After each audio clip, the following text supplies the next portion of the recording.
얘가 자동으로요 퇴행이 돼요. 그래서 속에서 썩고요 새뿌리를 놔서 다시 영구적으로요 마냥 한 번만 심어도 매년 두고두고 수익을 낼 수 있는 고사리, 지금부터 들기 아줌마가 낱낱이 알려드립니다.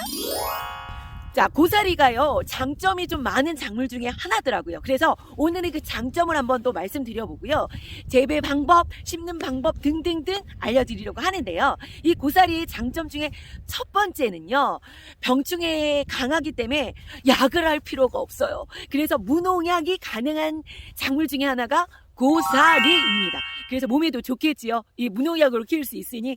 자, 첫 번째는요, 이렇게 무농약으로 키울 수 있는 작물이다 보니까요, 초기 귀농인이나 저처럼 여성 농업인 아니면 고령화 농업인들한테 수익을 낼 수 있는 작물이라고 생각이 들어서 이것 또한 장점인 것 같습니다. 자, 세 번째는요, 투자 대비 수익이 발생이 됩니다. 이게 보통 투자 비용이 적게 들어서 수익이 많이 발생되는 작물이 최고잖아요. 그 중에 하나가 고사리인데요. 제가 이거를 그러면 투자 비용이 얼마큼 들어가는지 알려드리려고 하는데, 투자 비용은요 평당으로 계산했을 때 평당 종근, 고사리 같은 경우는 종근을 심어요. 이 종근이야 평당 1kg에서 2kg가 필요하거든요. 그럼 1kg의 가격은 이제 고사리 종근을 이제 판매하는 농가보다 조금씩 가격 차이는 있겠지만 보통 3,000원 중반 정도 전후에서 가격이거든요. 그렇게 따져보셔서 이제 내가 몇 평에 종근이 얼마큼 필요하시는지를 생각하셔서 이제 심으시면 되고요. 그래서 투자 비용이 적게 들고요.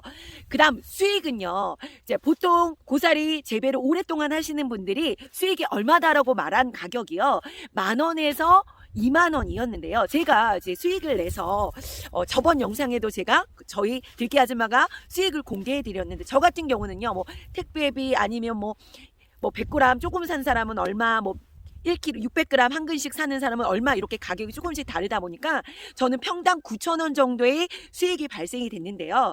요것 또한 각각의 농가마다 조금 가격을 얼마에 팔지, 그리고 이 고사리를 끊는 수확 기간을 얼마만큼 잡았냐에 따라 이 수익이 조금 달라질 수는 있겠지만 보통 10,000원 정도 전후인 것 같아요. 저도 2년차 3년차 계속 수익을 따져보면 조금 더 저만의 데이터가 나와서 그때 또한 말씀을 드리려고 하고요. 그 수익이 궁금하신 분들은요, 제가 전 영상에 고사리 수익 공개에 대한 영상을 한번 참고하시면 좋으실 것 같고요. 네 번째는요, 고사리를 심을 땅이 좀 활용도가 떨어지는 쓸모없는 땅, 또 경사가 있어서 좀 마땅히 심을 게 없는 그런 땅을 활용하실 수가 있어서 이것 또한 장점입니다. 그리고 다섯 번째는요, 이른 봄에 수익을 낼 수가 있어요. 이 고사리 같은 경우는 작년 같은 경우는 저는 4월 한 12일경부터 수확을 시작을 했는데요. 4월부터 6월까지 초기에 이른 봄에 수익을 낼 수 있기 때문에 이것 또한 좋은 장점 중에 하나고요. 여섯 번째는 이제 이 고사리를 이른 봄에 거의 마치기 때문에 다른 작물에 바빠지는 시기를 피해서 일을 할 수가 있기 때문에요. 이것 또한 좋은 장점 중에 하나인 것 같습니다. 그 다음 고사리의 장점은요, 유통관이 길어요. 이게 수확을 하고 바로 판매를 못 하더라도요, 잘 건조를 해가지고 잘 말린 다음 건 고사리로요, 뭐 올해 판매를 못했으면 그 다음에 또 수확을 할 수가 있기 때문에 유통 기간이 길어서 판매를 할 수 있다는 것 또한 장점이 되실 수가 있고요.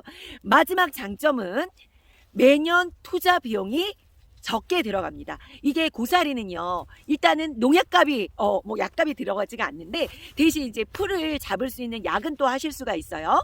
그 약값 정도나 아니면 퇴비 정도값, 요 정도만 들어가기 때문에 투자 비용이 다른 작물에 비해서 적게 들어간다는 게 장점인 것 같아요. 자, 그러면 이 고사리를 키울 수 있는 재배 환경이 어떤 환경에서 재배가 잘 되는지 알려드리려고 하는데요. 이 고사리는요, 밭이든 임야든 논이든 다 가능한데요. 가장 중요한 게요, 물 빠짐이 좋은 토양에 심으셔야 되는 게 첫 번째고요. 그 다음에 일조량이면 햇빛이 잘 드는 곳에 심으셔야 수확을 잘 하실 수가 있어요. 이 조건만 맞는다면 어디든 상관없습니다. 자, 그렇게 해서 이제 심으시면 되시고요. 이 종근 같은 경우는요, 종근을 분양하는 곳이 있어요. 그래서 들기 아줌마가 같은 경우는 지리산에서 이 종근을 구입을 해왔는데요. 제가 설명란에 이 종근을 구할 수 있는 연락처는 하나 남겨놓겠습니다. 거기 한번 여쭤보시고 종근을 구하시면 되실 것 같고요. 고사리를 심는 시기는요, 3월 초부터 5월 중순 정도까지 심으시면 되거든요. 그리고 이제 심기 전에 최소 2주에서 3주 전에 꼭 완숙된 퇴비를 좀 뿌려주시고 이렇게 밭을 준비를 하신 다음에 그 밭을 로타리를 치시고 심기 전에 이제 종근을 구해 오셨으면 그 로타리 친 땅에다가 고를 파가지고 이제 식재를 하시면 되세요.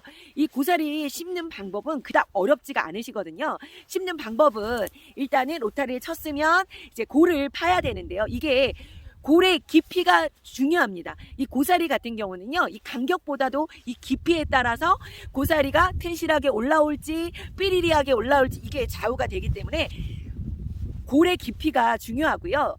자, 깊이는 15cm에서 20cm 정도로 생각하시면 돼요. 제가 작년에는 영상에 10cm에서 15cm 정도라고 얘기를 했는데요. 조금 그 지방이 추운 지방이다. 그러면 한 20cm 정도는 생각하시고, 그러니까 딱 중간 생각하시면 돼요. 한 15cm 정도는 최소한 깊게 골을 파서 종근을요, 이렇게 길게, 종근이 이렇게 길게 이렇게 줄기 막 연결되어 있거든요. 길게. 그거를 이렇게 일렬로 쭉 심으시면 되시고요. 그거는 제가 영상 여기 보시면서 참고하셔서 심으시면 되시고요. 이렇게 해서 세 가닥씩 이렇게 심으시고 흙을 덮어주신 다음에 한번 꼭꼭꼭 밟아주시면 좋대요. 거기에 공기층이나 이런 게 이렇게 밟아주게 되면 수분 유지나 이런 게 되기 때문에 더 좋다고 하네요. 그렇게 밟으셔서 심어주시면 되시고요. 그 다음에 골 간격은 50cm에서 1m 가량 정도로 골 간격으로 심으시면 되세요. 자, 고사리는요, 또 하나 좋은 게 뭐냐면 식재를 하시고 종근을 심으시고 나서 굳이 물을 안 주셔도 돼요. 그냥 심어만 두시면 되세요. 이것 또한 되게 편하겠죠. 고사리 재배에서 가장 중요한 게 풀관리인데요. 이렇게 식재를 하시고 나면 한 달 반, 45일 후면 이제 고사리가 하나하나 올라오기 시작합니다. 이제 고사리만 올라오냐? 풀도 올라오겠죠. 그래서 식재 후에 첫 번째로 가장 풀 관리 중에 중요한 게 식재 후에 바로 풀이 나지 않는 잎재를 뿌리셔서 풀을 잡아주셔야 돼요. 그렇게 해주시면 그래도 한 달 정도는 풀이 이제 더디게 올라오기 때문에 잡을 수가 있고요. 이제 그 다음 두 번째는요, 한 장마 전에 또 이제 비를 맞고 장마 후에 폭풍 성장하는 게 고사리보다 풀이거든요. 그때 두 번째 풀 관리를 해주시면 되세요. 이렇게 1년차 때는 풀 관리를 2번 식재하시고 나서 잎재를 뿌려서 풀을 못 나오게 하신 다음 이제 장마 직전에 그가 골 사이에도 한 번 더 풀 관리를 하셔서 이렇게 풀 관리를 하셔야지만 수확하실 때 많은 양의 고사리를 다 수확을 하실 수가 있으세요.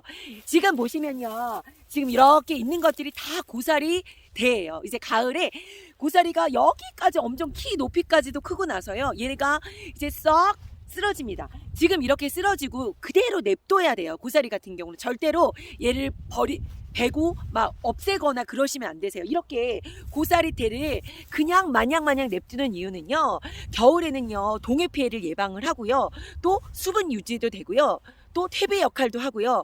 너무너무 이 고사리 대가 있기 때문에 풀관리를 잡을 수가 있는 거거든요. 이렇게 1년차 때는 풀관리 2번 정도만 꼭 해주시면 풀을 또 잘 잡으실 수가 있고, 고사리를 심고 난 해까지 포함해서 3년차 때 첫 수확을 하게 돼요. 이렇게 1년차, 2년차를 풀관리를 잘해야지만 고사리를 많이 수확을 할 수가 있으세요. 그래서 2년차 풀관리는요, 1년차 때는 꼭 골과 골 사이에 이게 사이사이에 그 약을 하시는 게 어려우시기 때문에 꼭 봄 전에, 풀이 올라오기 전에 꼭 잎재랑 함께 유재를 같이 섞어가지고요, 꼭 풀관리를 해주셔야지만 풀관리를 잘 하실 수가 있으세요. 들기 아줌마 같은 경우는요, 400평 남짓 종근을 심었는데 첫 해, 두 해 때 풀관리를 잘 못해서요, 한 100평 정도는 수확을 못했습니다. 이렇게 심어두고 풀관리를 못하면 100평에 대한 수익을 발생이 못하니까 꼭 1년차, 2년차 풀 관리 잘 해주시면 되고요.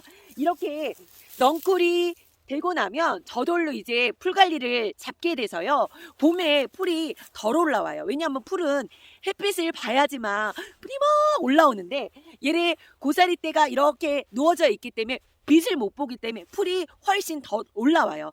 이제 곳곳에 고사리 대가 좀 없는 곳이나 곳곳에 풀을 못 잡았던 곳은 조금 먼저 빨리 올라오겠지만 그때도 이제 이른 봄에 잎제와 함께 이제 뿌려주시면 조금 더 풀을 잡으실 수 있다는 거 기억해 두시고요. 제일 중요한 게 뭐니 해도 풀 관리입니다. 풀 관리 1년차, 2년차만 잘 하시면요. 고수익을 내실 수 있는 작물 중에 하나니까요. 풀 관리 잘 하시고요. 이 고사리 또 한 가지 고사리는요. 이게 오랫동안 이제 8년차 이상이 되면요. 얘가 자동으로요. 퇴행이 돼요. 그래서 속에서 썩고요. 새 뿌리를 놔서 다시 새 뿌리로 또 고사리가 퍼진대요. 이렇게 고사리는 반영구적으로요. 마냥 수확을 할 수 있는 최대 장점이 있으시니까요. 활용도 떨어지는 땅이나 아니면 저처럼 여성이거나 한 번 심어두고 두고 수익을 낼 수 있는 작물을 찾으신다면 고사리를 추천해 드릴게요. 자, 들깨가족 여러분, 오늘도요 행복하시고요. 빠빠이. 다음 영상에서 만나 뵐게요.